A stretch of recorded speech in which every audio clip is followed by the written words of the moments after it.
¿Qué onda? ¿Cómo ¿Me andan? escucha? Sí, sí, sí. Ok. Bien. Aquí. Pues, ¿Qué tal? Buenos días. ¿qué tal? Pues ustedes dirán, a ver, entonces, ¿cómo les fue con las, bueno, con esos dos videos, pues?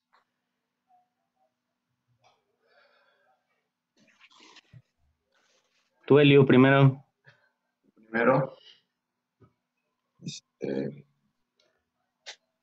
pues el primero, del de este HNet, Ajá, como que no entendí tan bien.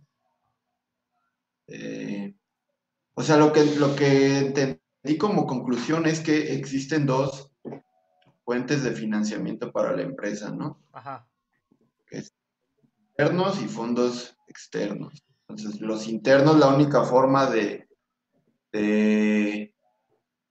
incrementarlos, pues es elevando el precio, ¿no? ujú, Pero eso traería ciertas consecuencias. Pero ya de ahí en la explicación de las gráficas que están, no la primera, sino ya las últimas, como que ya no entendí muy bien ok, qué es lo que dónde se quiere llegar, pues. ok, ok, ¿Cuál es la formalización de lo que acabo de decir? ok, ok, ok, ok.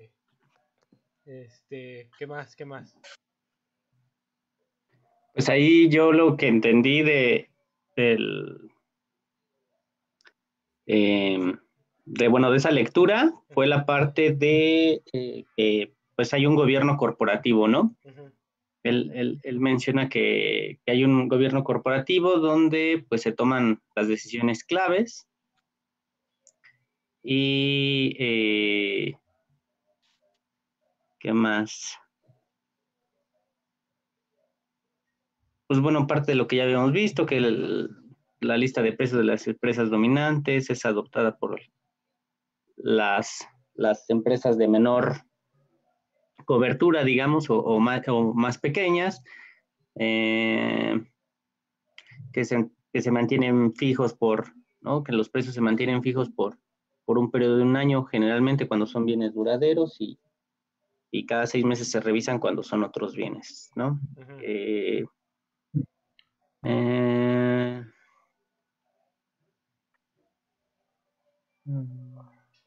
de lo de las gráficas, pues, para la parte del incremento del markup, pues de lo del efecto sustitución, la reducción del crecimiento de las ventas industriales, la pérdida por la entrada de empresas atraídas a la industria, la consecuencia desfavorable de las acciones redistributivas del gobierno, determinado por la probabilidad de intervención gubernamental. Eh, la, como dice Liu, yo creo que esta lectura sí estaba un poquito rara, no sé. Ok, Como que también tengo muchas dudas con esta. ok. ¿Algo más de esa lectura? Oh, Es que esa... bueno, sí, tengo una duda. Ajá, ajá. ¿Cuál es cómo se llama el documento de Eichner? O sea, porque al principio menciona que hay dos, ¿no? Ok, sí. Eso también lo estuve buscando así para echarle una revisada y en la carpeta no lo encontré. Ok, ok. Ahorita les digo, pero algo más, otra cosa de esa lectura. No, no, yo ya no sé, Ma- Mario. Mario. Eh, pues en la parte de bueno, de la gráfica, es que es esta, me estoy confundiendo con que estoy viendo el PDF. Según yo he dicho unas anotaciones. No, no era esta. No, nada más sería. Bueno, entonces, si no hay nada más, déjenme paso al pizarrón. Entonces ahí les va. Sí.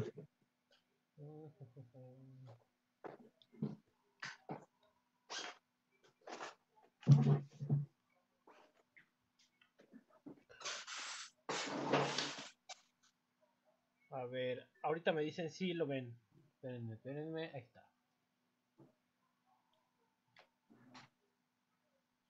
Ya. Ok. Entonces, vamos a ver. Entonces, ahí hay dos lecturas. Esa lectura que les envié es como la original de Eichner, en donde se discute esta parte del trade-off entre financiamiento interno y externo, ¿sí? Y de hecho es una lectura larga, muy, muy larga, en donde discute tanto la visión micro como la visión macro, ¿no? Porque lo que trata de hacer es microfundamentar la macro no neoclásica, la macro post-keynesiana, ¿no? Ese es su objetivo, más o menos. Y la otra lectura es una traducción que viene en un libro de Ocampo que se llama Economía post-keynesiana. Ese está en español, pero trae las mismas gráficas que presenta Eichner. Y es un poco más cortito ese paper. Yo les mandé ese en inglés porque me parece que es más completo que la versión en español de Ocampo.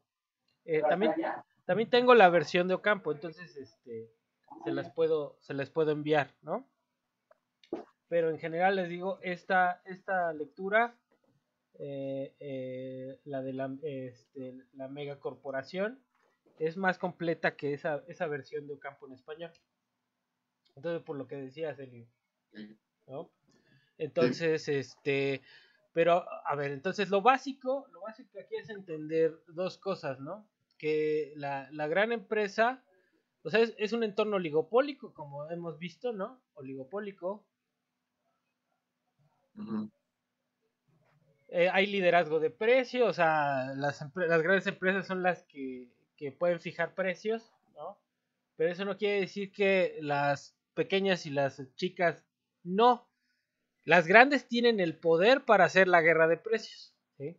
Entonces, nosotros ya vimos con Lavini o con Steindl que a veces conviene y a veces no. A veces mejor te conviene agarrar el precio de la chica y por tu ventaja técnica, pues ganas, ¿no? Entonces, dependiendo de la estructura del mercado. Bueno, entonces, el markup, ¿no?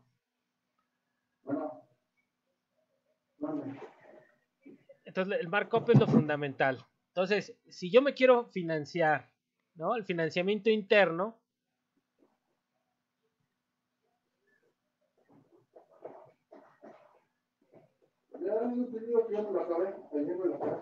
Entonces, el financiamiento interno implica la diferencia entre el precio y los costos, ¿no? Entonces, ¿qué es el markup? ¿No? Al final es el markup.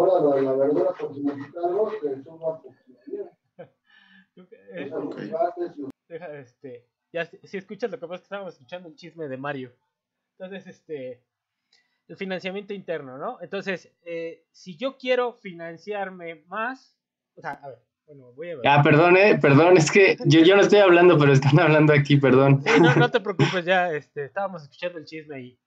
Entonces, estamos hablando de Eichner, ¿no? Que al final, la forma de financiamiento interno pues, es el markup. Y el markup es la diferencia entre los precios y los costos, ¿no? Entonces, estamos en un entorno oligopólico y donde el financiamiento interno depende de esta diferencia entre precio y el costo de producción, ¿no? Entonces, ¿para qué quiero financiarme? Entonces, los objetivos de las empresas. El objetivo. Entonces, aquí, el primero es el crecimiento, ¿no? Crecimiento. Sí. Crecimiento tanto dentro de la industria como en otras. Entonces, dentro y fuera. ¿Qué otra cosa? La innovación. La innovación, también habla de que, por ejemplo, cuestiones estratégicas.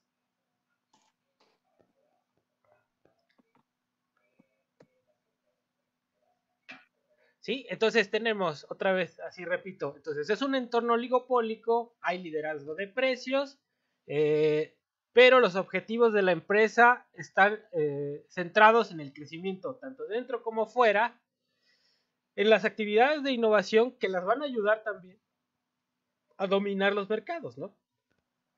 Y todas aquellas que tengan que ser una cuestión estratégica. ¿Cómo? Y aquí rompe un poquito con lo que dice Lavini. Lavini dice, a ver, vamos a correr a las chicas siempre que nos convenga en términos de rentabilidad. Dice, y a veces sí conviene y a veces no. Aquí él dice y lo anuncia, a ver, si quitar a las chicas me proporciona a mí el poder de mercado para controlar todo ese mercado, pues le entro aunque no sea rentable, ¿no? Entonces hay estrategias que necesitan ser tomadas para en función de largo plazo, ¿no? No nada más, si hoy no es rentable, no quiere decir que eso no sea rentable en el largo plazo, en el sentido de control, del poder monopólico, de una cuestión estratégica, y ahí podemos ver también, podemos ahí ejemplificar con el control tal vez de materias primas, sí, o sea, gastos de innovación, meternos en otras industrias cuando es necesario, cuando es estratégico, ¿no? Y aquí podríamos poner, por ejemplo, la cuestión que estábamos viendo con Coase, ¿no? Controlar cierta producción de insumos que son fundamentales y que a veces son costosos, pero es mejor realizarlos dentro de la corporación para evitar que otro productor nos pueda presionar por el precio de esos insumos, ¿no? Entonces, son todas esas cosas las que pone ahí en la mesa los objetivos de las empresas, ¿no? Entonces, yo necesito, para hacer esto, para cumplir con estos objetivos, yo necesito financiamiento, ¿no? Entonces, financiamiento. Y el financiamiento, pues lo tengo de dos, es interno y externo, ¿no? Ujú.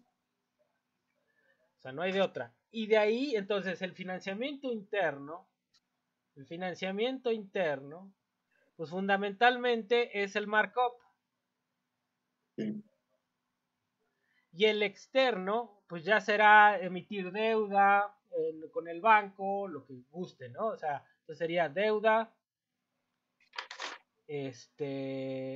acciones, si quieren ver, acciones, bonos, etc., ¿no? Cualquier mecanismo de financiamiento externo. Entonces, lo que dice Eichner, el markup tiene un costo. O sea, si yo incremento el precio, eso tiene aparejado un costo de oportunidad o un riesgo, ¿no? Entonces ahí lo pone como R, creo. ¿Sí? Y esa R va a ser la suma, ¿sí? De la elasticidad precio, ¿sí? El porcentaje, este es un porcentaje, ¿no? Al final. Entonces, la elasticidad de precio me va a decir cuántos consumidores pierdo cuando incremento el precio. Entonces, le tengo que sumar ese riesgo. Luego le tengo que sumar más, si yo subo mucho el precio, entonces va a llegar la Comisión Federal de Competencia y me va a decir, ¿sabes qué? Estás incurriendo en actividad monopólica, te vamos a poner una multa, ¿no? Entonces creo que la denomina esa, la intervención, creo, no me acuerdo si es PI, ahí ustedes me dirán, o RO, ya no me acuerdo. ¿Te acuerdan o no? No. Estaba muteado, es Pi, ¿no? Es PI, Según yo. lo del Estado, ¿no?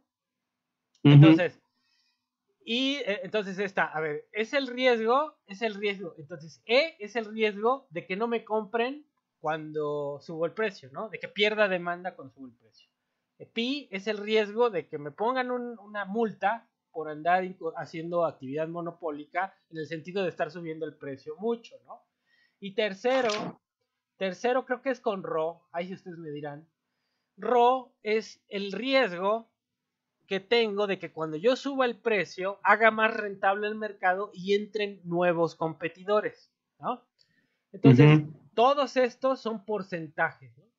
Son porcentajes que me dan un porcentaje grandote, que ese es mi costo de financiamiento interno, ¿no? Entonces, así sencillito, yo tengo un costo de financiamiento externo, si quieren, yo puedo promediar, puedo hacer una tasa de interés del financiamiento externo, que me diga en promedio cuánto me cuesta financiarme, ya sea con bancos, con acciones y con bonos, ¿no? Entonces ese financiamiento pues, va a ser un conjunto también, una suma ponderada de tasas, por ejemplo, la tasa del crédito, ¿no? El beneficio de las acciones, digo, ¿cómo se llama? ¿Cómo se llaman? Lo que se pagan los accionistas, los dividendos, ¿no? El costo de los dividendos, ¿no? Algo así, la tasa de interés de los bonos, ¿no? Entonces yo hago un promedio de esta y voy a comparar dos indicadores. Mi R, que es el costo de financiamiento interno, y lo voy a comparar con esta I, que es el costo de financiamiento externo, ¿no? Entonces, en la gráfica, y la clave de la gráfica son las dos, el cuadrante positivo. A ver, voy a dibujar aquí la gráfica, a ver si me sale bien, porque nunca me salen bien las malditas gráficas. Entonces, nada más estoy en el cuadrante positivo, ¿no? Y aquí, ¿qué veo yo? Aquí yo veo, primero, una cosa que es así, que le pone la oferta de fondos internos, ¿sí? Y de repente aquí me sale que es una cosa que es la oferta de fondos externos, ¿sí? Y aquí yo estoy midiendo R, estoy comparando R e I en este cuadrante. Y acá estoy comparando, es el markup, ¿sí o no? Es el flujo de efectivo, el incremento en el flujo, ¿sí? Entonces esa es la clave ahí para analizar. Entonces yo tengo, conforme el cumplimiento de estos objetivos acá, ¿sí? Crecimiento, innovación y algo estratégico, yo tengo, conforme eso, una demanda de recursos, ¿sí? Esta demanda de recursos, una demanda de inversión, si lo quieren ver.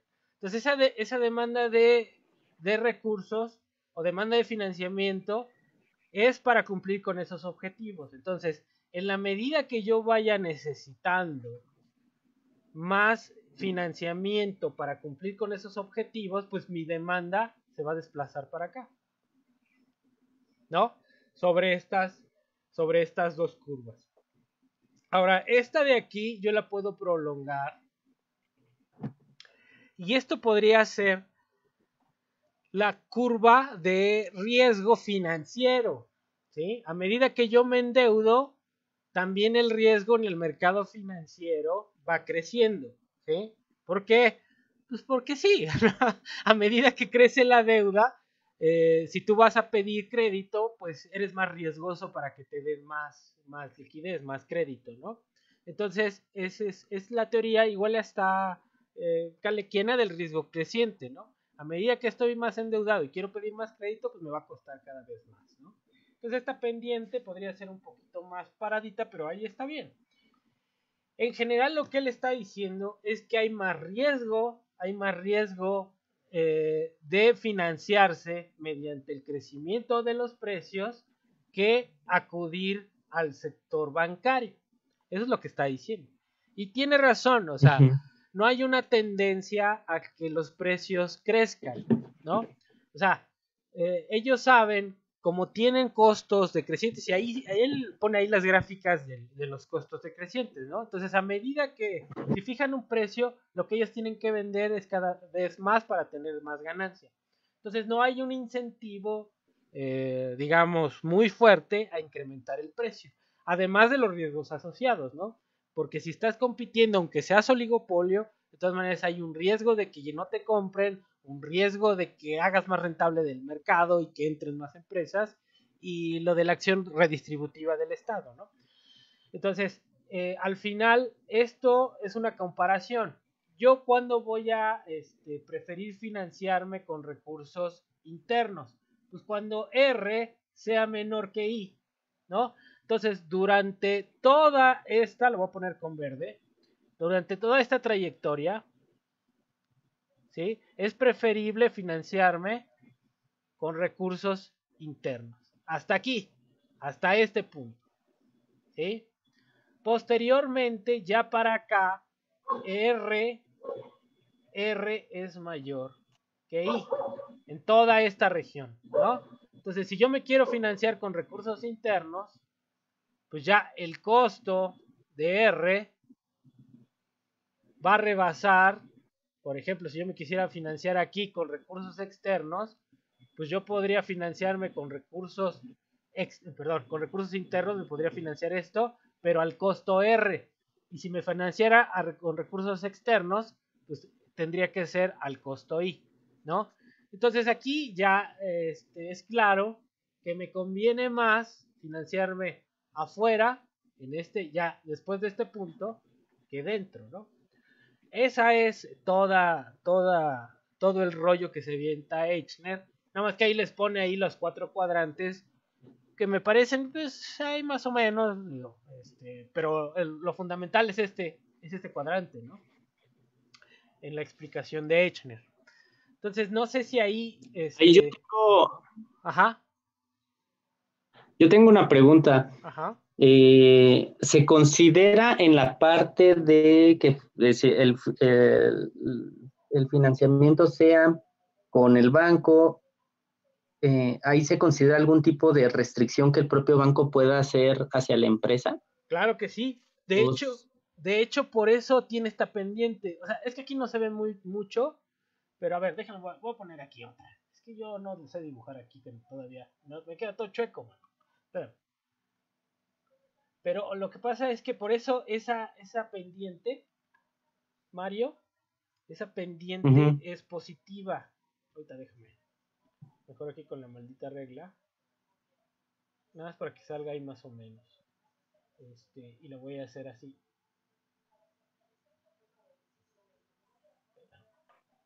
Espérame. Calmantes Montes. ¿Quién decía Calmantes Montes? Ya no me acuerdo. Bueno, es que yo también ya estoy viejo. Yo estoy viejito. Ustedes todavía están más jóvenes. No sé, pero sí me suena esa de Calmantes Montes. Bueno. Entonces, haz de cuenta que esta es la del financiamiento externo. Así es la pendiente. Y tiene que ver con lo que tú estás diciendo. ¿Sí? Esta, digamos, ¿no? Entonces, a ver, vamos a analizar el sector bancario solito, ¿no? Ahorita sin meternos a la otra. Entonces, yo quiero financiamiento. Entonces, esta es una tasa de interés de inicio, por ejemplo, en el tiempo cero. ¿Sí?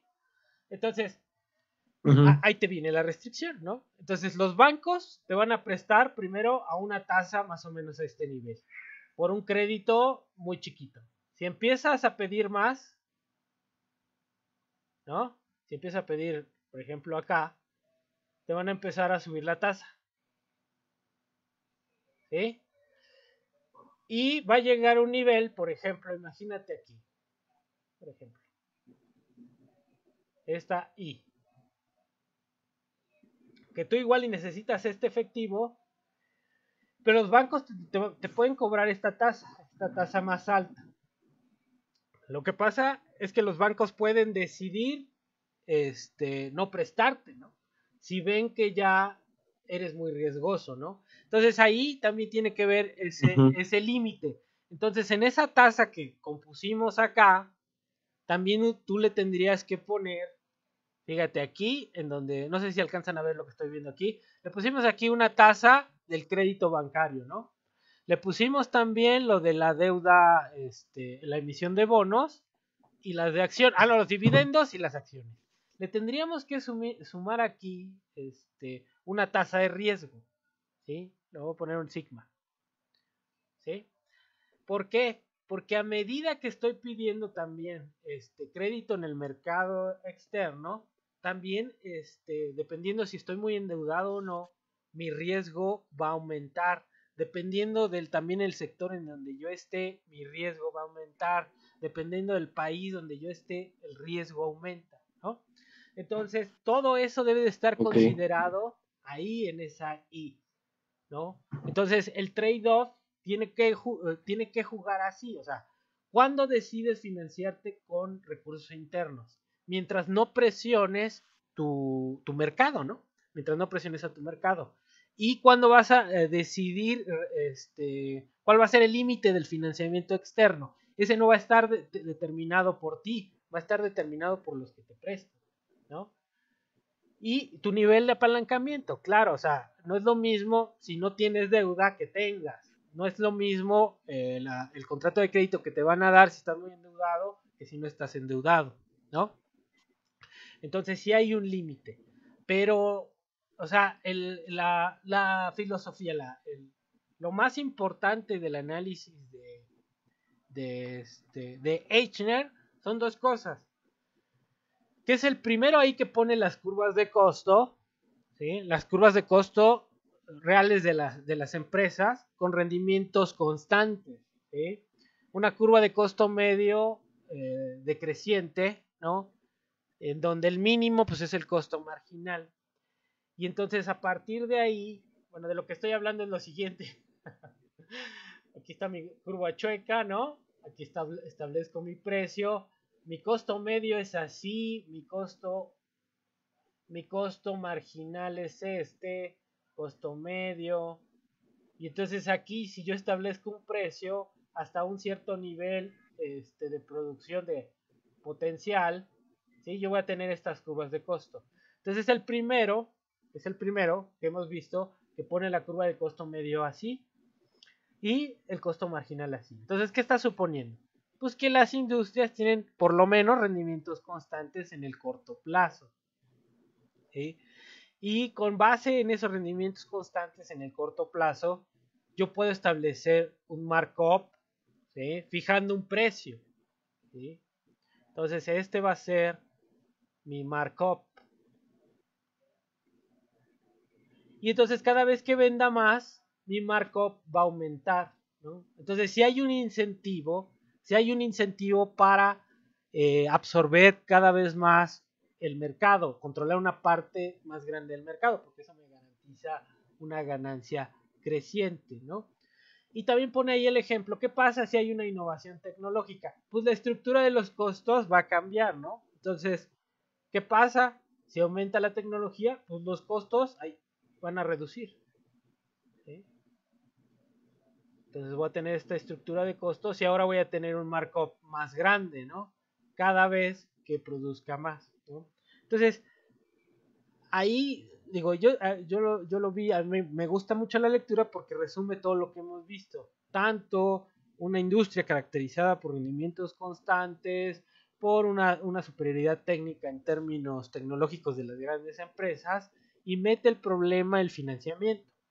¿Y el financiamiento para qué? Para financiar los objetivos de las empresas, que son el crecimiento fundamentalmente, la innovación y cuestiones estratégicas que tienen que ver con el funcionamiento de la gran empresa, ¿no? Entonces no sé si aquí o los metí en más dudas o quedó un poco más claro todo ese rollo de Eichner. No, sí, ya, bueno. Yo tengo dudas, pero no son como de las lecturas así. Ok. Es de la vida, dice. Sí tiene que ver con las lecturas, pero no son como los temas principales. Ajá, ok. Por ejemplo, o sea, hay una diferencia entre una variable teórica, entre la concepción de una variable teórica y una variable indicador, ¿no? Que encontramos en las cuentas nacionales y todo eso. Entonces, por ejemplo, en el caso de la variable que en estas lecturas viene como los flujos de efectivo esperados, ¿no? Así la entiendo conceptualmente, pero a la hora de que yo, por ejemplo, quiero buscar esa variable en la pues en las cuentas financieras de las empresas no está como tal. ¿Cómo se puede representar o cómo se puede crear un indicador que represente esa variable teórica? Va. Entonces, a ver, ¿algo más, Elio? Ahorita no.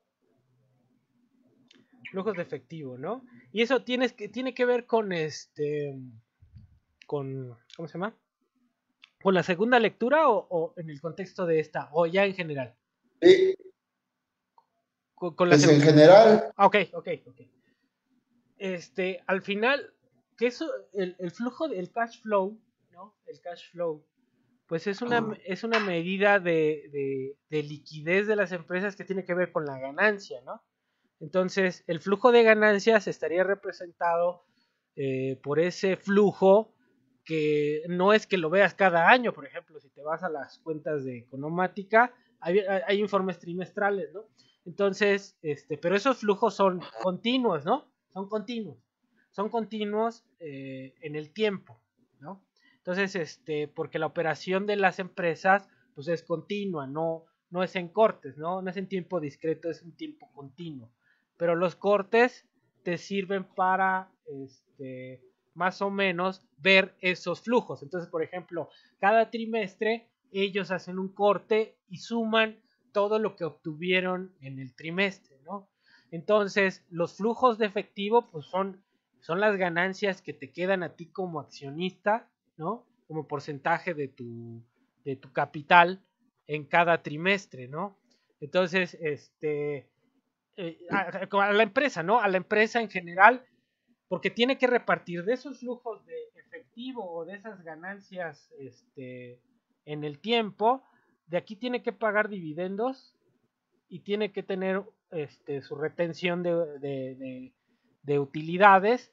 Entonces los dividendos se esfuman, ¿no? Esos se los gastan los socios capitalistas y lo que importa es la tasa de retención, tus flujos que te quedan para tus objetivos de inversión, ¿no?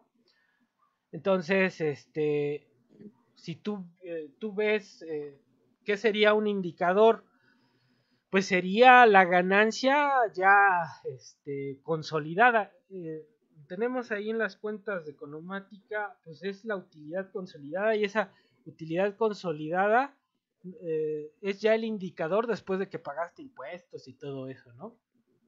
Y que repartiste, ¿no? Que repartiste es lo más importante. Entonces, de ahí, de esa utilidad, tú vas a decidir cuánto retienes para reinvertir, ¿no? O sea, después de que ya descontaste, pagaste dividendos, pagaste impuestos, lo que quieras, ¿no? Ya pagaste todos tus gastos, lo que te sobra, ese es tu flujo de efectivo para realizar, en este contexto de la lectura de Eichner, tus objetivos de inversión, ¿no? No sé si eso queda claro. En el contexto de la segunda lectura, los flujos de efectivo que importan, por ejemplo, son los que van al accionista, ¿no? Lo que se paga en dividendos al accionista. Entonces, lo que tú estás esperando como accionista es una ganancia creciente que viene en forma de dinero, ¿no? De liquidez. El dividendo es dinero.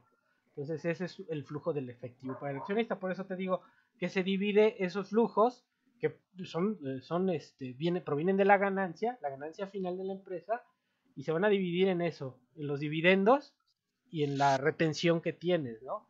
Y lo que puedes utilizar tú para tus objetivos es tu ganancia retenida, ¿no? Entonces, pues más o menos ahí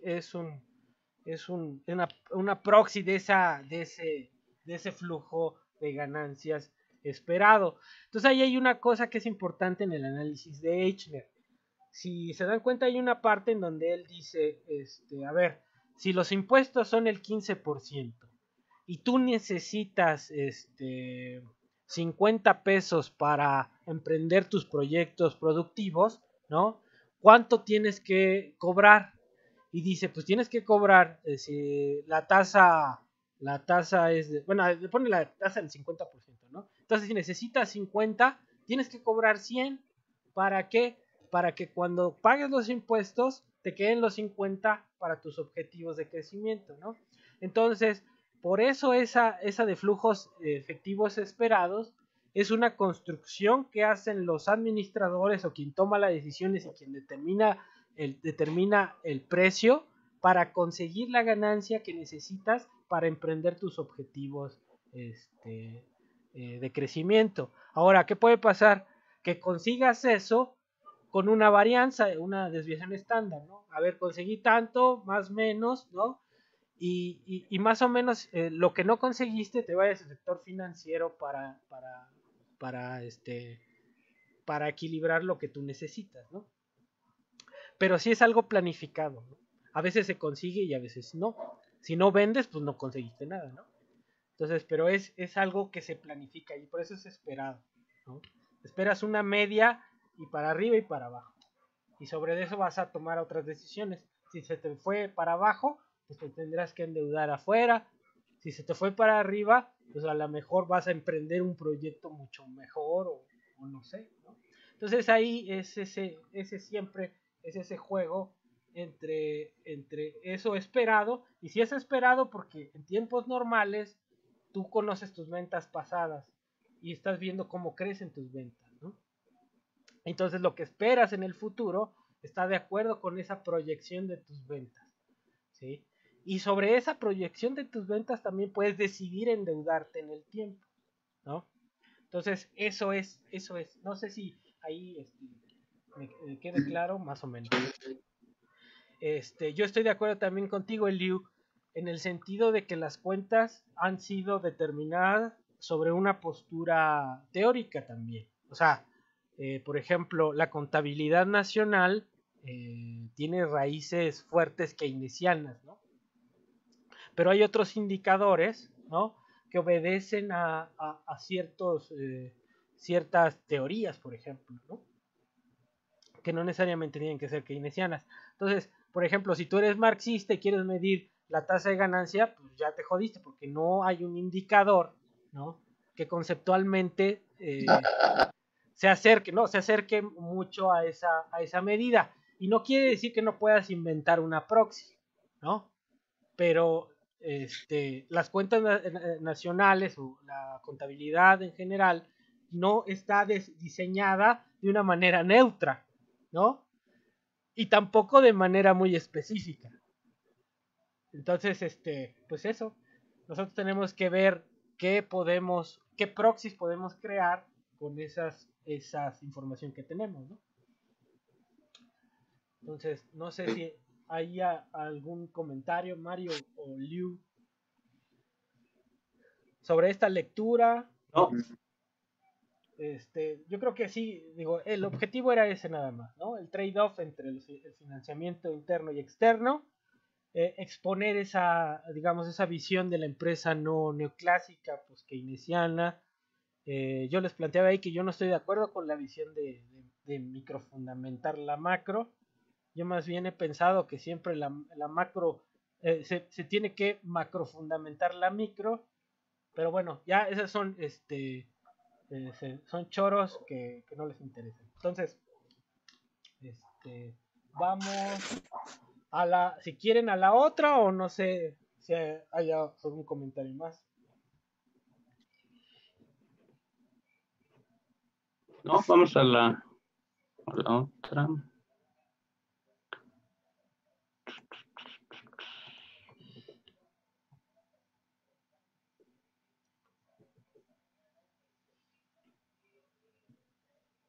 Pues, a mí esa en particular sí me gustó.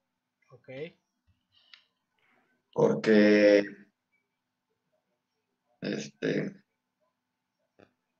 mi tesis de licenciatura fue sobre eso, pero nunca leí esa lectura.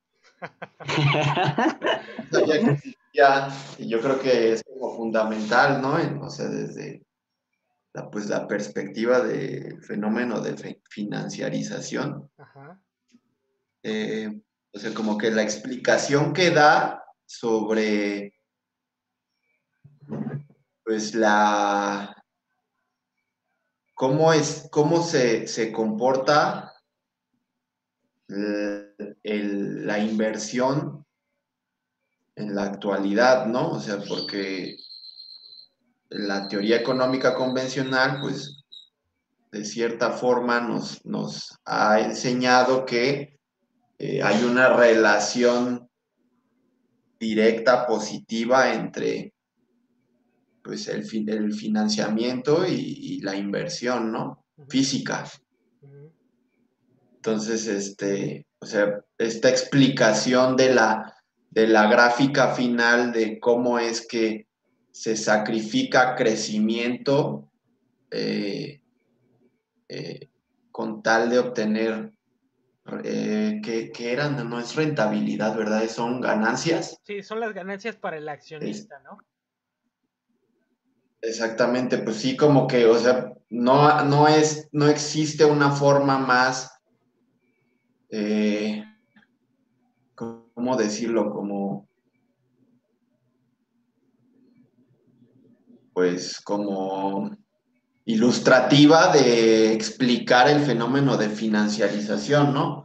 O Ujú, sea, yo lo que alcancé a leer de financiarización en otros libros, por ahí me aventé uno de unos alemanes, son unos alemanes, me parece que son post-keynesianos, donde pues lo único que dicen es, hay tres formas de concebir la financiarización. Una es que es un desequilibrio que en el largo plazo se va a arreglar y por ahí, o sea, explicaciones como esas, ¿no? Pero en realidad nunca encontré algo como esto que vi en esta lectura, ¿no? Entonces, pues a mí se me hizo como muy interesante porque, pues sí, o sea, es lo que está sucediendo en la realidad, ¿no? Y por ahí, algunas otras cosas que tienen que ver con, y me parece que en alguna ocasión ya habían, bueno, yo lo platiqué con el profe Gabriel de que, o sea, eh, esa es como la explicación teórica, ¿no? Sobre el fenómeno de financiarización, pero pues ya en la empiria parecería ser que tampoco las cosas van por ahí, ¿no? Como que, pues las empresas están invirtiendo en instrumentos financieros que de alguna forma, pues, les reflejan en ciertos ingresos mayores, ¿no? O rentabilidad o indicadores que tengan que ver con el buen desempeño de la economía. O sea, parecería que eso tampoco es tan eh, fácil de afirmar, ¿no? Porque pues en las cuentas de las empresas, pues sí hay un crecimiento eh, de los activos que tienen financieros, ¿no? Tanto de corto y largo plazo, pero ya cuando uno revisa indicadores de rentabilidad, pues estos no se vea no se ve que están subiendo o que la rentabilidad de las empresas es mayor a través del paso de los años, ¿no? Entonces, pues ahí también hay como que cierta, o sea, esta teoría, pues igual y hasta se queda corta, ¿no? Con lo que se podría observar en la realidad. ujú. ¿Sí? ¿Algo más, Eliu? No, A ver, Mario, ahorita creo que no. ahorita salen. Pues ahí yo lo que entendí de esa lectura es, digamos, la lucha que hay entre los administradores o los gerentes de la compañía y los dueños, ¿no? Los accionistas de la compañía, que por un lado, pues siempre los accionistas van a querer recibir más dividendos y pues a la vez el administrador lo que va a querer es pues el crecimiento de la organización, ¿no? Esa es la idea. Entonces es, digamos, ese trade-off que, eh, entre dividendos y crecimiento, ¿no? Y ahí, como comentaba Eliula, el tema de cómo pueden financiarse las compañías dependiendo de qué es lo que quieren hacer, ¿no? Si quieren crecer o quieren dar más dividendos, ¿no? Y como lo pone el autor, más bien. Sí. ¿Y alguna ¿Qué duda ahí? más? O la crítica, Mario, pues si no criticas, ¿quién más?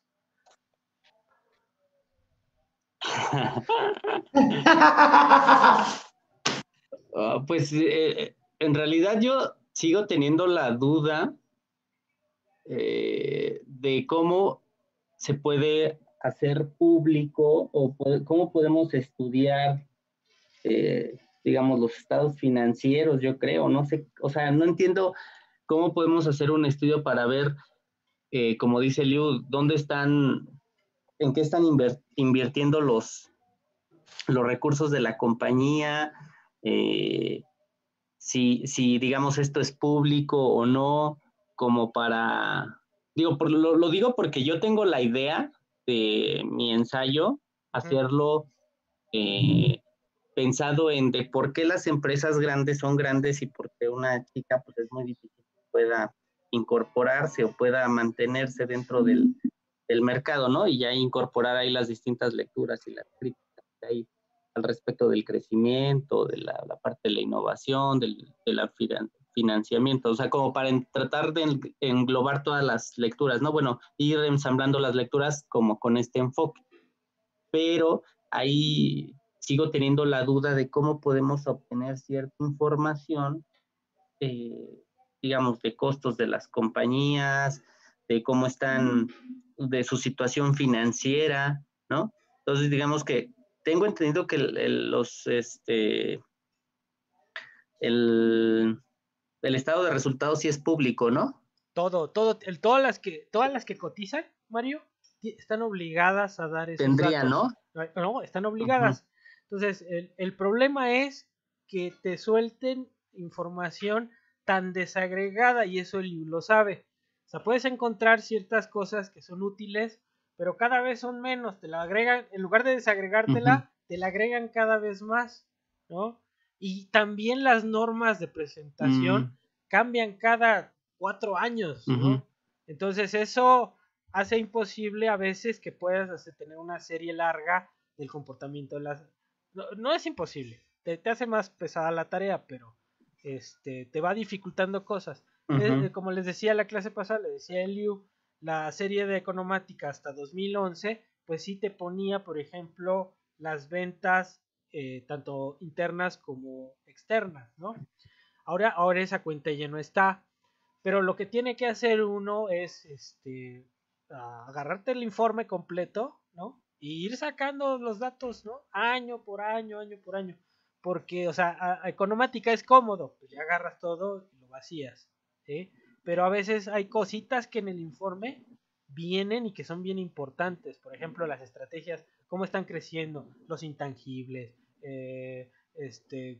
fusiones y adquisiciones, ¿no? Eso viene ahí descrito en los informes y no viene ahí en la cifra explícitamente, específicamente ahí en el informe, que debería de ser parte del activo no corriente, ¿sí? Uno lo sabe, ¿sí? Pero no te viene la medida como tal, ¿sí? Entonces ahí, por ejemplo, en los informes te dicen, pues vamos a invertir en innovación y desarrollo tanto, ¿no?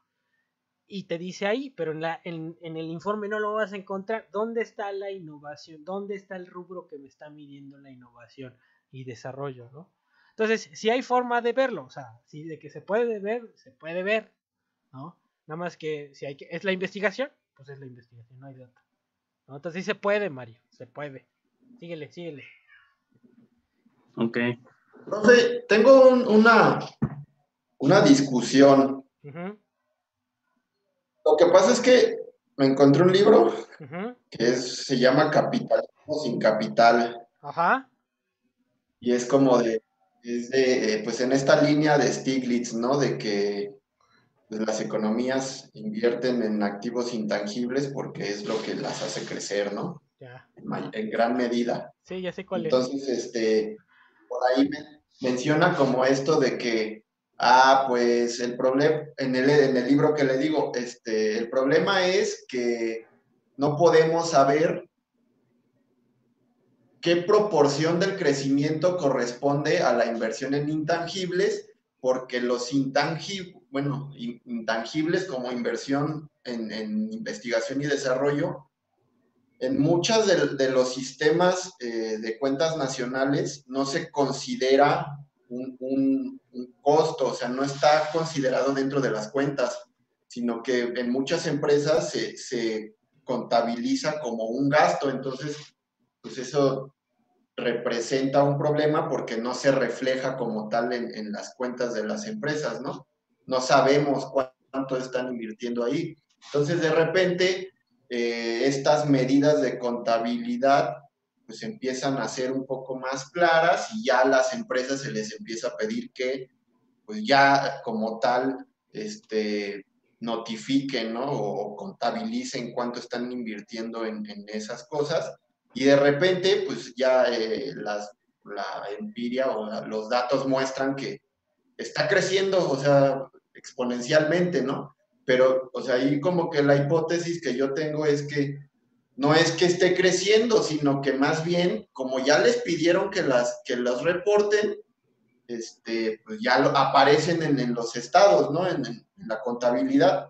Entonces, cuando uno hace ahí trata de encontrar relaciones econométricas, pues sí sale que como está creciendo la inversión en intangibles, pues que eso tiene no sé, a lo mejor un impacto positivo con la rentabilidad de las empresas, ¿no? Aunque la rentabilidad no esté creciendo como tal. Entonces ahí no sé bien qué onda, usted cómo ve esa cosa de... Pues mira, y te voy a vender el comercial. Les puse ahí un evento sobre el martes próximo, ¿no? ¿Sí lo vieron o no? ¿Sí lo vieron o no, Elio? Sí, sí, sí, sí, ahí lo tenemos. Yo Ok. pensé que era este martes, pero como tuvimos clase en macro y se extendió un poco, ya dije, y ya no me conecté para alcanzar a verlo. Bueno, en este evento, fíjate, yo tengo una hipótesis marxista, ¿no? Entonces, Ajá. a mí me parece que hay un concepto fundamental en Marx, se llama centralización del capital, ¿no? Entonces, no sé si acuerdan ustedes, o si lo vieron ahí con Felipe o algo, el concepto de centralización. Entonces, son formas de acumulación, ¿no? Entonces, en la acumulación tú tienes dos, concentración y centralización del capital. Pero son conceptos contrarios, de alguna forma. Entonces, la acumulación, por ejemplo, Okay. la acumulación implica es un proceso de repelerse entre las células del capital. Como estás creciendo, estás acumulando, cada vez te haces más grande y entonces repeles, ¿no? Un proceso de repeler a los otros capitales. Estás creciendo, ¿no? Estás acumulando. ¿Sí? Y eso es compatible, dice Marx, con el crecimiento de la riqueza social. ¿Sí? Ahorita voy, nada más es el concepto. Centralización es un proceso de atracción de los capitales, ¿sí? Y que tiene que ver y es compatible con el estancamiento de la riqueza social, ¿sí? Entonces, ¿qué es lo que hemos estado viviendo en estos tiempos? Desde 1980, ¿no? El crecimiento del PIB está constante, está estancado, ¿sí? De hecho, antes de 80 crecíamos a una tasa, el crecimiento mundial era del 5%. Y ya después de 80 estamos en 3% más menos, ¿no? Entonces, y no es una tendencia que digas que crezca, no, es decreciente, es una tendencia decreciente.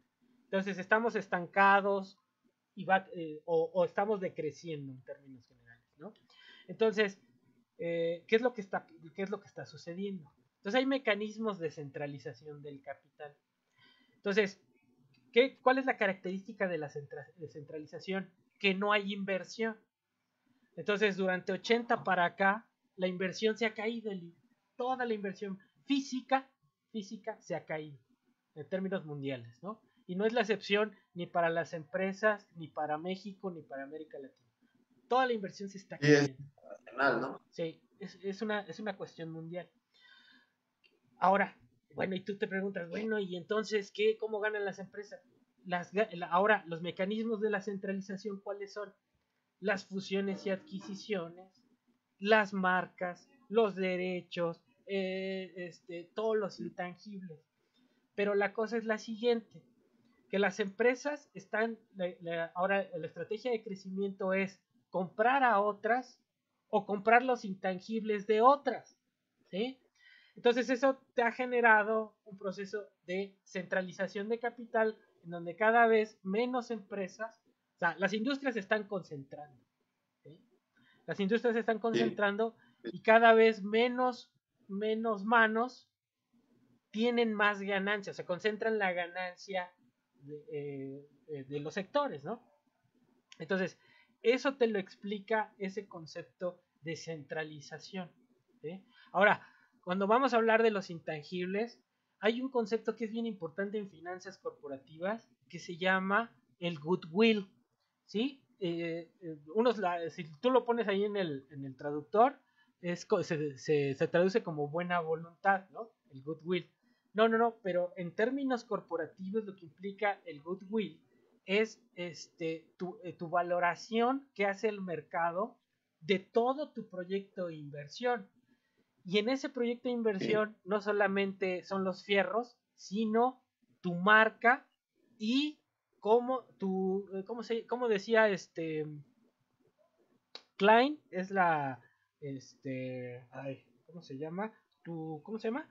Eh, La la reputación. reputación, tu reputación. Entonces, no solamente es la marca, la reputación, la lealtad de la marca, de tus consumidores a tu producto, y eso hace que en general la valoración de tu empresa esté por encima de la valoración de tus activos físicos, ¿no? Entonces, eso es importante considerarlo, pero no hay una medida exacta para la valoración de los intangibles, ¿no?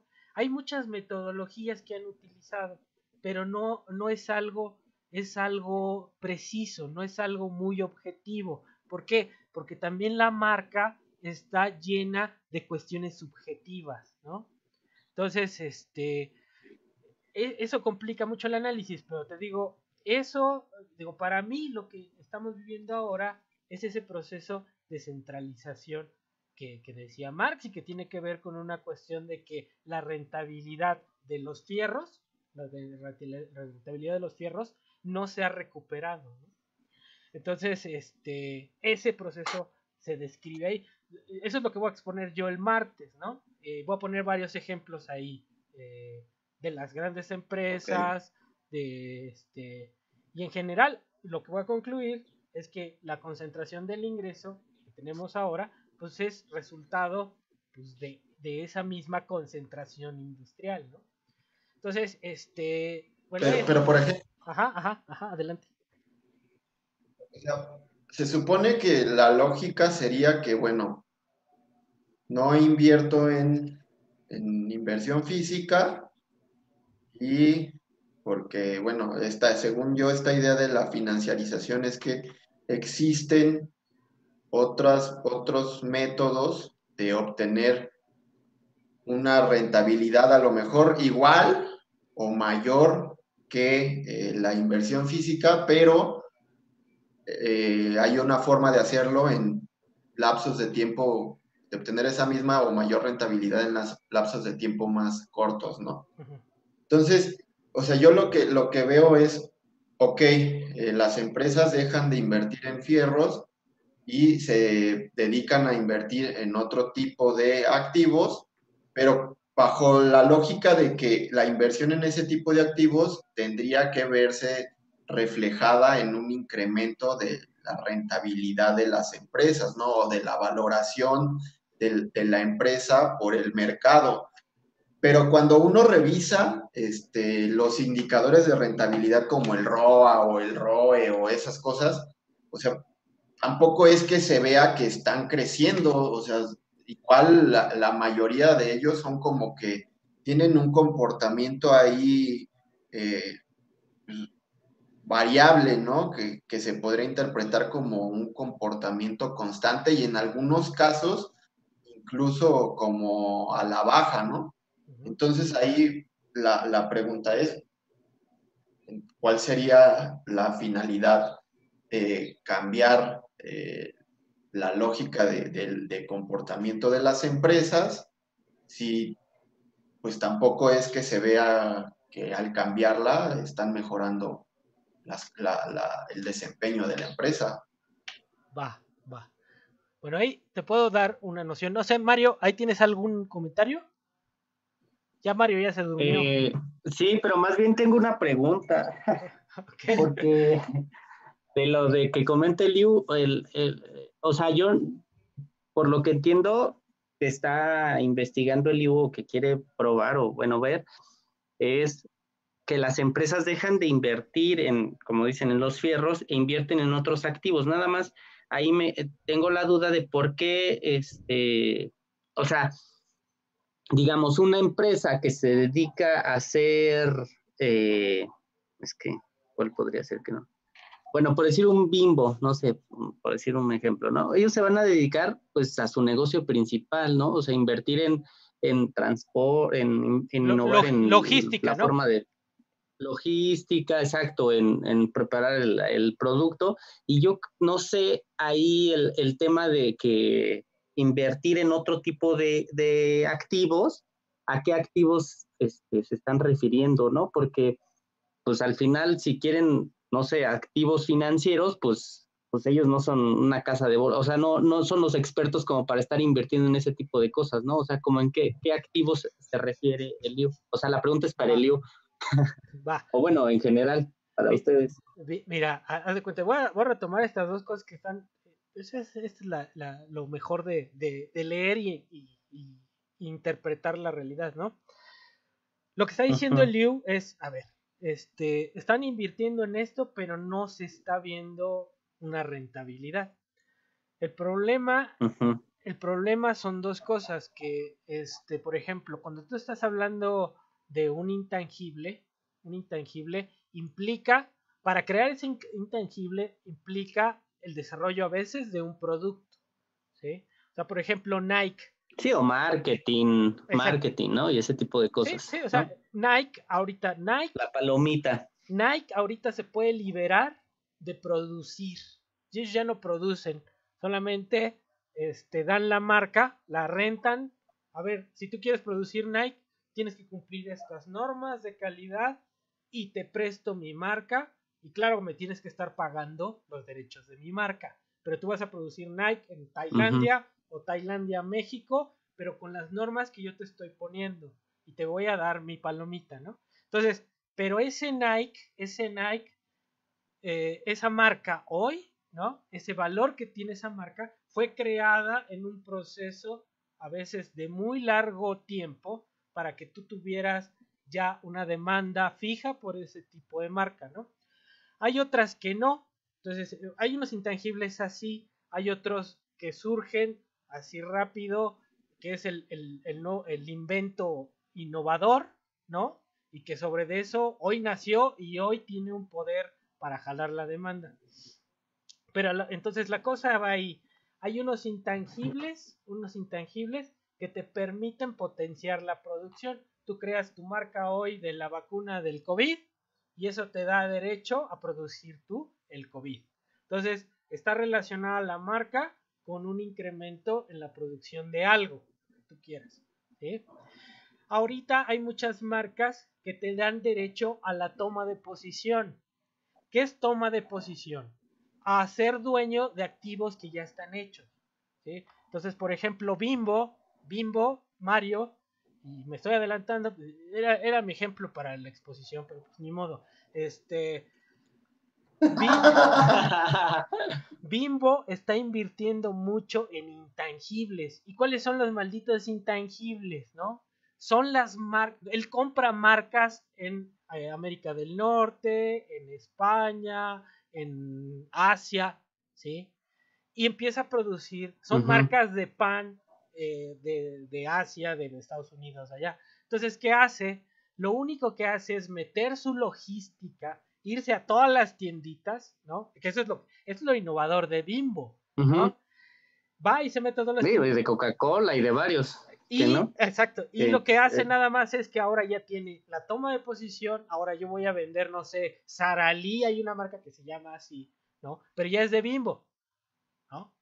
Entonces, que a lo que yo voy es, lo que está pasando en Liu es que al final, cuando tú compras una marca, cuando tú compras una empresa, tienes el derecho de explotar la marca, pero también tienes la obligación de pagar las obligaciones que van sobre la marca. Entonces, al final no se está creando rentabilidad nueva, nada más te estás apropiando de la que ya existe, ¿no? Entonces, la rentabilidad en el mundo está cayendo, está cayendo. Y por más ¿qué es lo que está pasando? Y es lo que dice Marx, al capitalista que le importa, la tasa o la masa.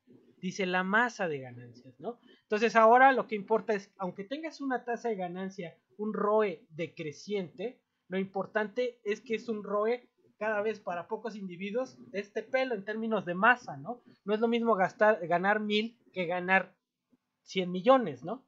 Entonces, si a mí me dan 100 millones, pues gracias, aunque la tasa de ganancias esté cayendo, ¿no? Entonces, lo que importa no es tanto para ellos que esté creciendo esa tasa, ¿no? Sino que para ellos es, como cada vez se concentra más, lo importante es que están ganando, ¿no?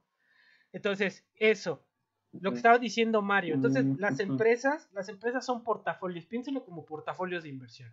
Entonces, por un lado están los fierros, o por otro lado están los intangibles, y por otro lado las cuestiones financieras. Eliud decía, por ejemplo, en las empresas mexicanas no se ve, y no se ve realmente cuando tú analizas en el estado de resultados los ingresos financieros y los gastos financieros, pues de hecho hasta están deficitarios, gastan más financieramente de lo que ingresan. Pero, por ejemplo, Volkswagen, antes de la crisis de 2008, hubo un estudio en donde hicieron la comparación, el análisis de las ganancias de Volkswagen. Y el 50% de las ganancias las obtenía de las financieras de Volkswagen que dan el crédito para que te compres el coche. ¿Sí? Entonces, por eso estas explicaciones de la financiarización, incluido el paper de Dallery, es un análisis para las grandes empresas, pero de los países desarrollados, ¿no? Que han tenido un tipo de comportamiento que ellas sí han participado de la ganancia financiera. Y no solo a través de crear sus propios bancos, ¿no? También a través de invertir en la bolsa, ¿no? ¿Qué pasó con Comerci? Empezaron a especular con los derivados, ¿sí? Y perdieron, ¿no? Pero si no hubieran perdido, hubieran seguido tratando de especular con derivados, ¿sí? Entonces, y eso es un riesgo, porque si tu operación es vender comida, bueno, no sé cómo se llaman, abarrotes, pues, ¿no? Vendes abarrotes y de repente te empiezas a meter en la especulación, pues no eres especialista, ¿no? Entonces, eso es. Entonces, algunas empresas tienen una parte que sí la utilizan principalmente para cobertura, ¿no? Y si van a invertir en activos financieros, pues van a tratar de invertir en activos financieros lo más seguros o hacer un portafolio que sí te cubra, ¿no? Que no te quede como Comercio, que de repente metió todos los huevos en la canasta de la especulación y pelas, ¿no? Entonces, eso es, digamos, lo que está pasando. Es mi interpretación. Hay algunos que también interpretan muchas otras cosas. El paper de Dallery, a mí me queda, por ejemplo, yo ahí tengo 2 que 3 cuestionamientos y no en el mal sentido. En el sentido que no explica por qué la curva del crecimiento se hace, se hace como una montaña, ¿no? O sea, crece y decrece, ¿no? Entonces ahí lo que le faltó es explicar, ¿sí? Si con rendimientos, cómo es que los rendimientos crecientes de las empresas se vuelven decrecientes, ¿no? En términos tal vez de la competencia, de la presión del mercado financiero, ¿sí? Ahora, la cuestión ahora, los mercados financieros, fíjense cómo presionan a las empresas. Presionan a las empresas en el sentido de que las empresas ya no se arriesgan a lo tarugo a invertir en cualquier proyecto. Tiene que ser un proyecto que esté bien visto por los mercados financieros. Porque si no les gustan los mercados financieros, ¿qué pasa? Venden tus acciones y el precio de la empresa se va al suelo. Y puede llegar otra y te compra, ¿no? Entonces, por esa razón, en este periodo, aunque algunos dirán que hay mucha innovación, no, yo creo que se ha reducido la capacidad de innovación de las empresas. ¿Por qué? Porque la innovación implica un riesgo y es un costo, ¿sí? Entonces, si ese costo no te genera ganancias, los mercados financieros te van a calificar mal. Entonces, eso es que hacen las empresas en ese contexto, mejor compran algo que ya esté hecho y que esté probado que es un éxito. Entonces, lo que se ha dado en este periodo desde 80 para acá son olas de fusiones y adquisiciones. Van a ver que después de esta crisis va a haber un buen de fusiones y adquisiciones porque muchas de las grandes empresas se van a reagrupar. Por ejemplo, estaba revisando el caso de General Electric, empezó a vender ya muchos negocios relacionados porque tiene que pagar la deuda, ¿sí? Entonces, en este proceso de crisis va a ser un proceso de ajuste. Muchas de esas empresas se deshacen de negocios relacionados y las otras los van a concentrar. Entonces eso, cada crisis es un proceso de concentración en las industrias, ¿sí? Bueno, esa es la cosa. Yo así lo veo así. Pues no sé, ustedes, ya, no sé si ya los hice más bolas o... Pero esa es la discusión, No, no, no. No, no, no. ¿sí? Entonces, esa es la discusión. No sé, ustedes, digo, el paper de Daly es muy buen paper porque te establece ese trade-off, ¿no? Trade-off entre crecer o repartir, ¿no? Que es lo que decía Onaran desde los 2000, ¿no? La financiarización es un proceso de distribuir y después retener, ¿no? O sea, antes de los 80 era primero retenías y después distribuías. Retenías ganancia para crecer, para financiar el crecimiento. Ahora no, ahora primero distribuyes porque si no se enojan los mercados financieros y con lo que queda, a ver qué haces, que va a ser menos, ¿no? Entonces por eso el crecimiento disminuye, ¿no? Disminuye en términos de inversión de fierros, ¿no? Pero incrementa la inversión en fusiones y adquisiciones, intangibles, ¿sí? De cosas que ya están hechas. Ya nada más que haces toma de control, tomas el control, una toma de posición de lo que ya está hecho, ¿no? Ahí digamos, cuando compran las empresas funcionaría igual, ¿no? Cuando ya, es lo que, como lo que comentaba ahorita de Bimbo, ¿no? Que es lo que están haciendo. Entonces es una forma de expandirse y a la vez, pues al final les va a redituar, ¿no? En ganancias, aunque ahorita parezca un costo, ¿no? El comprar una empresa ¿Sí? ¿no? Sí, pero al final, fíjate, el drama es que las empresas, por eso es interesante, las empresas compran otras empresas en el mundo. Y por ejemplo, en el Mundial del 2008, 2018, no, ¿cuándo fue el Mundial? ¿Cuándo fue el Mundial, el último Mundial? 18, ¿en Rusia? En Rusia, sí, 2018. el 18. 18. No salían, no sé si veían ustedes Televisa, lo que sea, pero estaban orgullosos de que Bimbo estuviera en Rusia, ¿no? Pues no, una empresa, no. ¿De qué le sirve a México, a ver, al México o a la persona de a pie, que tengamos una Bimbo en Rusia?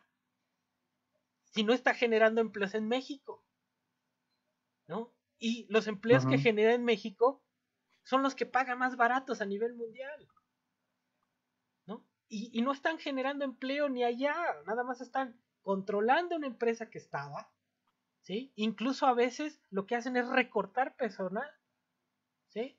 Entonces, pues sí está padre que tengamos presencia de las grandes multinacionales, pero ese no tiene ningún beneficio en términos del desarrollo nacional, ¿no? O sea, si no hay inversión, y esa es la neta, si no hay inversión, no hay empleo. Si no hay inversión, no hay desarrollo económico, ¿no? El stock de capital, el acervo de capital de los países representa su riqueza. ya sea infraestructura, el número de empresas, inversión, lo que quieras, lo que quieras. Si no crece ese acervo, no hay desarrollo. Y este sistema no privilegia la creación de acervos. No. Entonces, ahí estamos, ¿no? Entonces, ese es el problema de este sistema. ¿Va? Ujú. Entonces, Ok. no sé si quieran que ver algo específico de lo de Dallery, no sé. Mario. No. Yo nada más, yo siempre he dicho que, por ejemplo, ya para mí ese concepto de financiarización es un nonsense, no tiene, no, ya no explica, para mí no explica esta parte del proceso.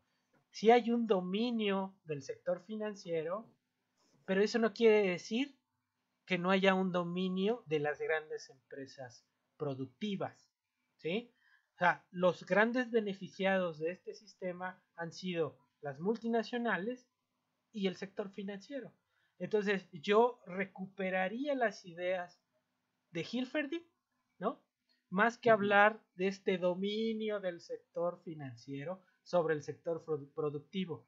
No, ese es un dejo de acumulación, ¿no? A las empresas no les interesa la acumulación mientras vayan obteniendo ¿qué? Ingresos, ¿no?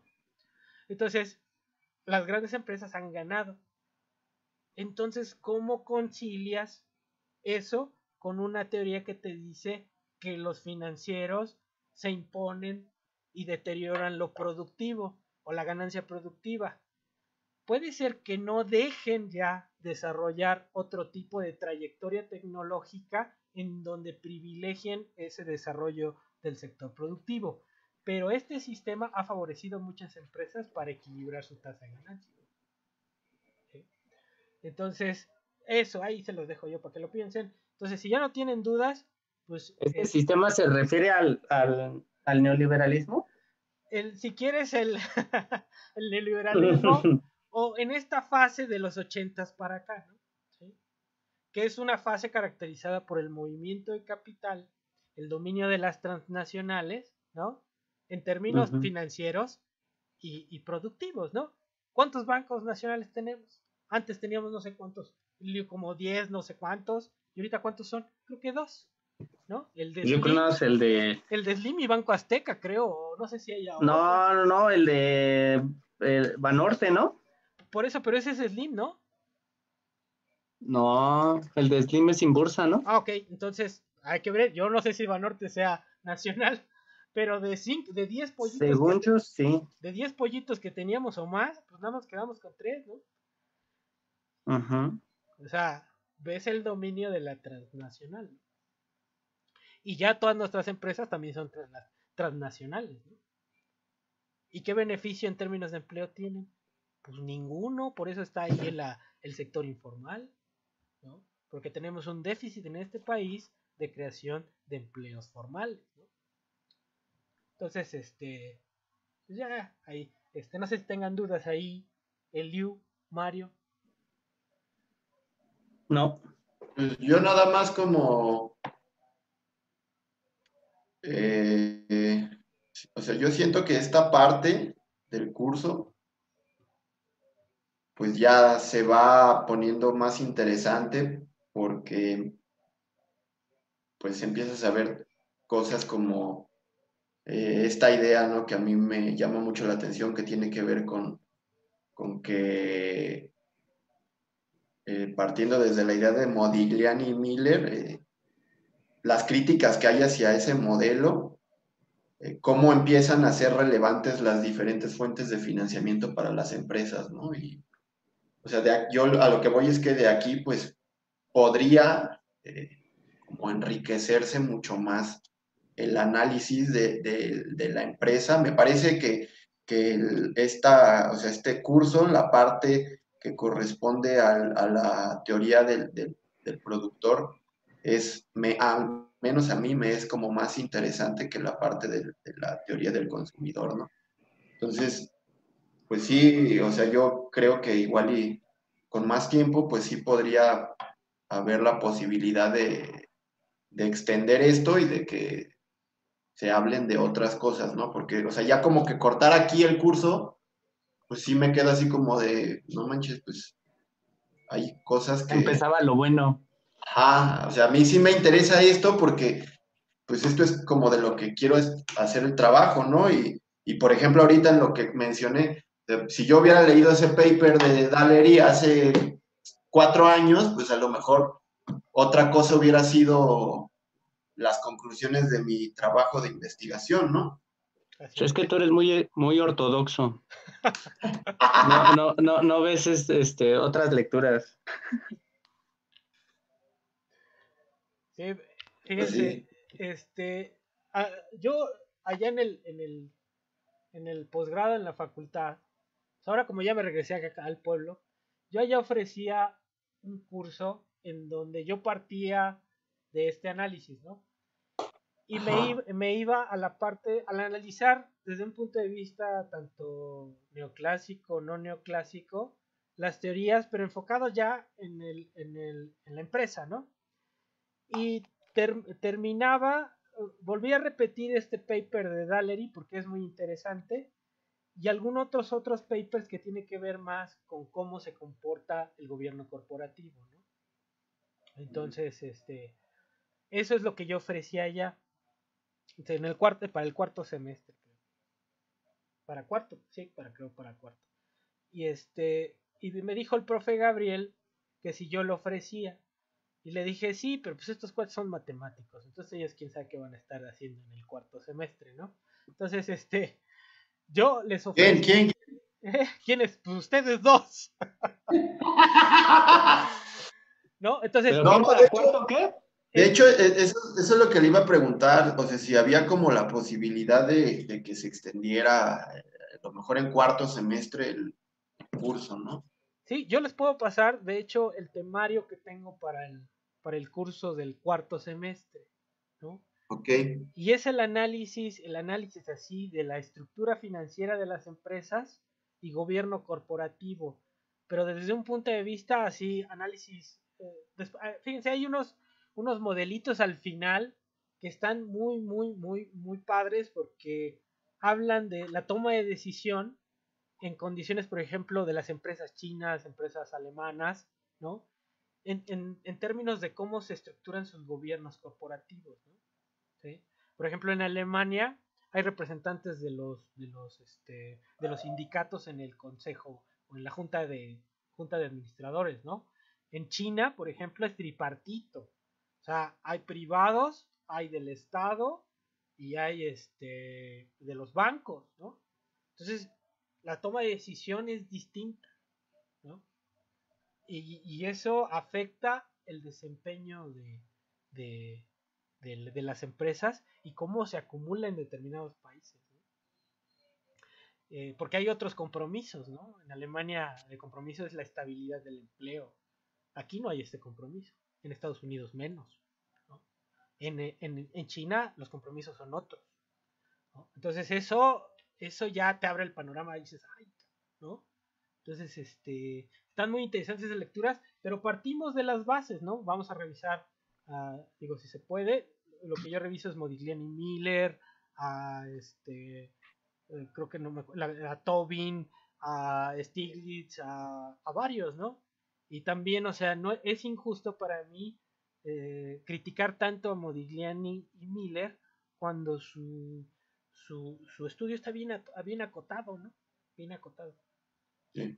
Entonces, pero hay cosas ahí muy interesantes que se puede ver. Y ya ese seminario es empresa y sector financiero, pero es empresa. A mí me gusta la empresa, a mí no me gusta tanto la parte monetaria. Sí la sé, pero no me gusta tanto. Me parece mucho más rollera que estar hablando de la acumulación, ¿no? Entonces, se centra en esa parte de la acumulación, pero como también lo financiero ha modificado el comportamiento, tanto las estrategias de crecimiento como sus estrategias de endeudamiento, ¿no? Entonces, esa es la parte que yo daría en un curso de cuarto, ¿no? No sé, a lo Partiendo de eso. mejor podría haber la posibilidad de que, o sea, sí fuera un curso teórico, pero que también, por ejemplo, revisáramos pues las cuentas y al menos para el caso de México. Claro, claro. Fíjense que yo lo que hacía en esos cursos, en ese curso de allá, lo que hacía era dos cosas. O sea, una parte era el curso, que era la parte más teórica, y otra parte era el análisis de una empresa o un par de empresas, tanto los indicadores financieros como, como productivos. Y lo que veía, a ver, vamos a determinar el grado de inflación financiera que tienen las empresas, por ejemplo, ¿no? Y les ofrecía también una cosa de hacer un portafolio de inversión. Pero eso al final los desgastó porque era mucho trabajo estar decidiendo a ver cuántas acciones vendes, cuáles compras, ¿no? Entonces, estaba padre porque les enseñé una metodología para armar un portafolio de inversión, por ejemplo, ¿no? Pero te digo que eso es estar ahí cada semana, es ir viendo, ay, cuál voy a vender, cómo está el precio de la acción.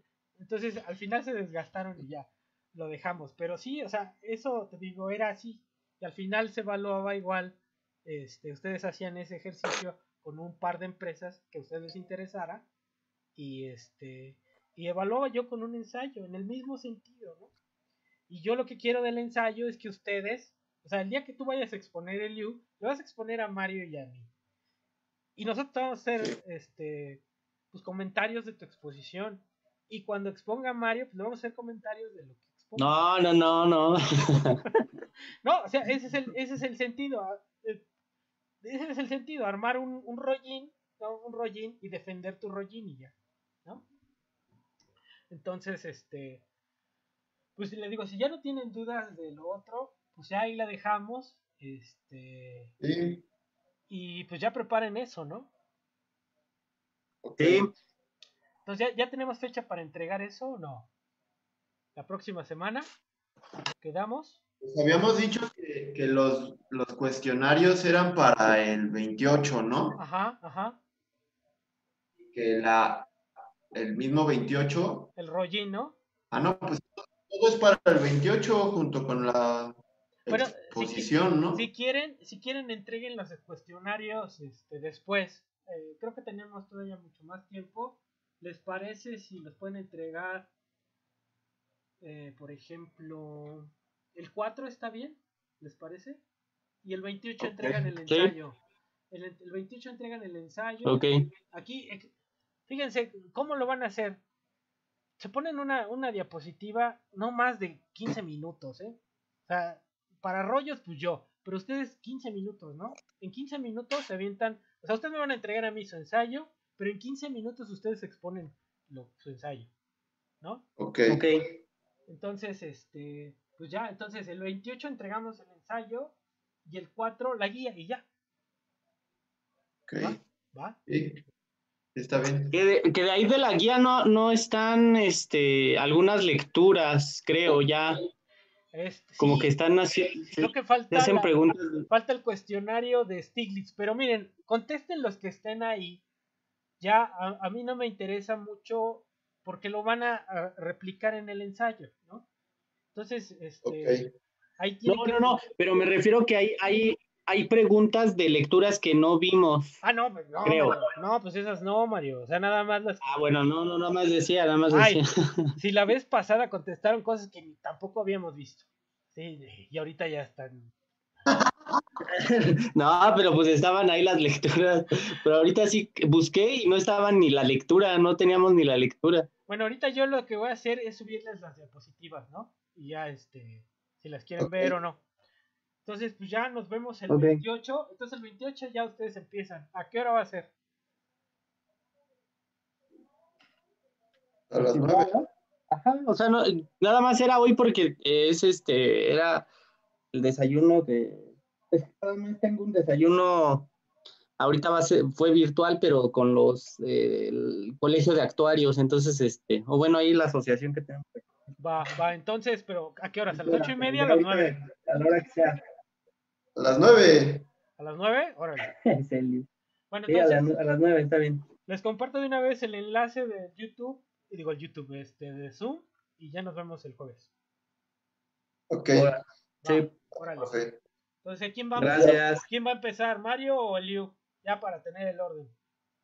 Eliu. Eliu. Bueno, ustedes ahí se ponen de acuerdo. Entonces nos vemos a las 9 el jueves. Va. Sí, Órale. Chao. Ok, sale, profe. gracias. Ahí nos vemos.